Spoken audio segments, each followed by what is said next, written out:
The cowardly lion lay among the poppies for a long time, breathing in their deadly fragrance.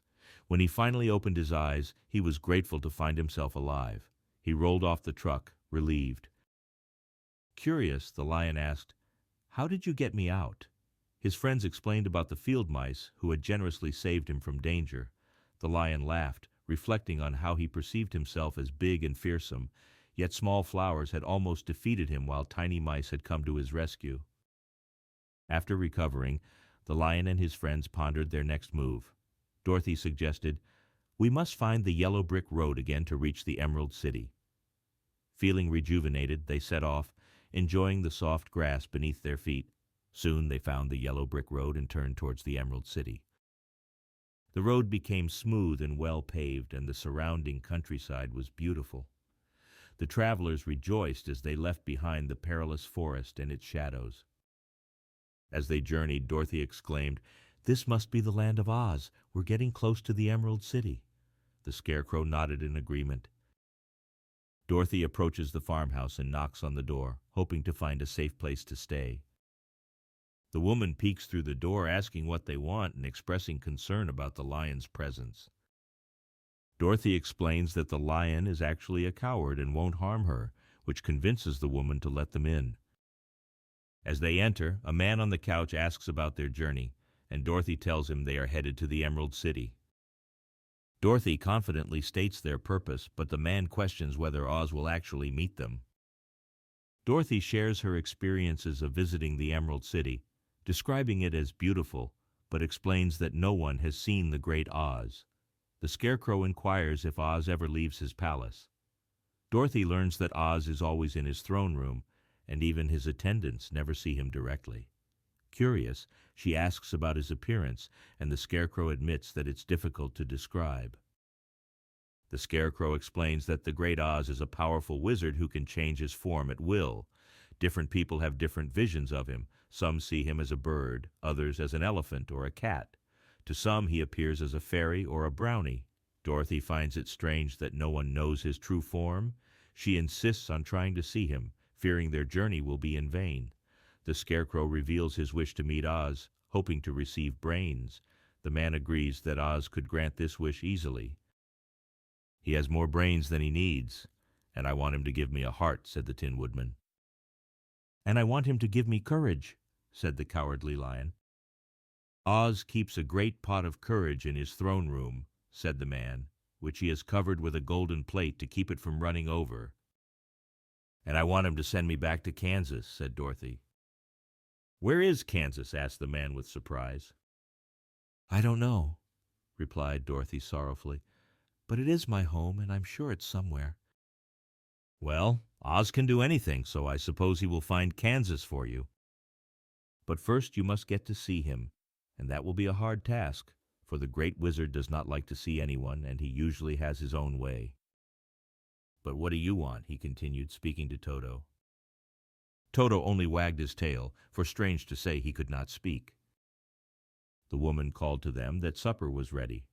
Dorothy gathered around the table and enjoyed a meal of delicious porridge, scrambled eggs, and nice white bread.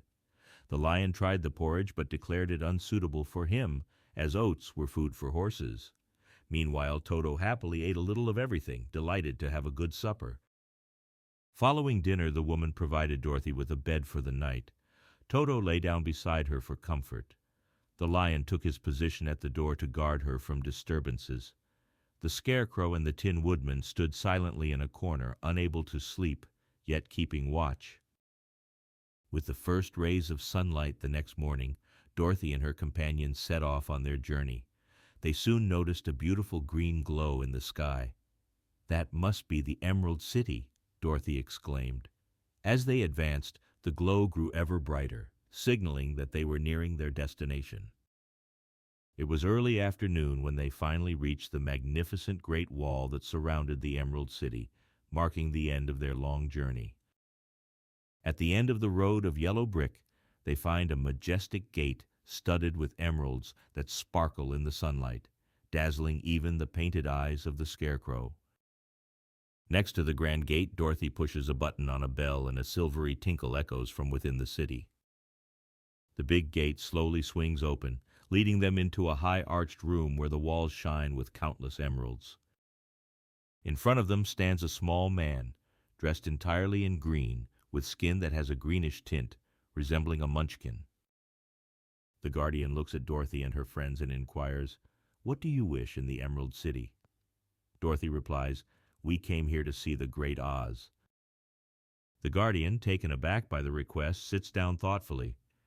"It has been many years since anyone asked me to see Oz," he admits, shaking his head in confusion.